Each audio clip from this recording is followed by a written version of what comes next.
Voilà. Et après, en dernier, je vais vous citer Jules Verne, grand écrivain du progrès technique, pareil, adoré des Américains, adoré de la jeunesse, dont plein de romans ont été adaptés par le cinéma hollywoodien.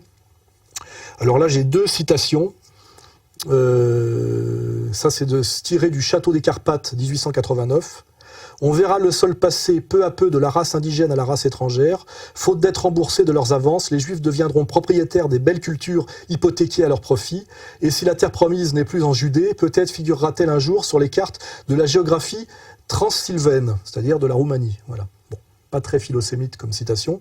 J'en ai une deuxième, celle-là est tirée de son livre moins connu, Hector Servadac, publié en 1877.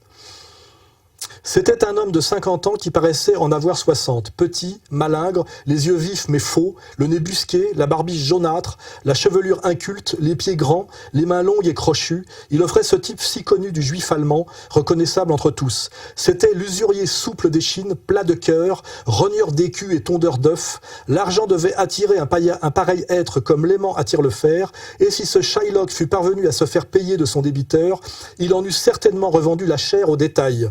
D'ailleurs, quoiqu'il fût juif d'origine, il se faisait mahométan dans les provinces mahométanes, lorsque son profil exigeait, chrétien au besoin en face d'un catholique, et il se fut fait païen pour gagner davantage. Ce juif se nommait Isaac Hakabut.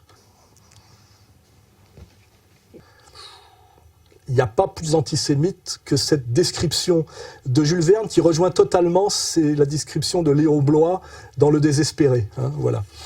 Qui rejoint le Shylock, qui rejoint le juif chez Dickens, etc., etc., et qui bien sûr ne ressemble absolument pas à aucun juif qui ait jamais existé dans l'histoire, voilà, et qui fait que l'antisémitisme est totalement absurde, parce qu'on ne voit pas pourquoi des gros porcs européens, chrétiens, blancs et jaloux persécuteraient des petites filles ou des petits garçons parce qu'ils sont virtuoses de violon ou très doués pour les mathématiques. Puisqu'évidemment, l'antisémitisme, c'est ça et rien d'autre.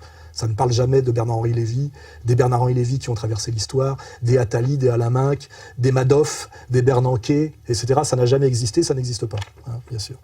Voilà.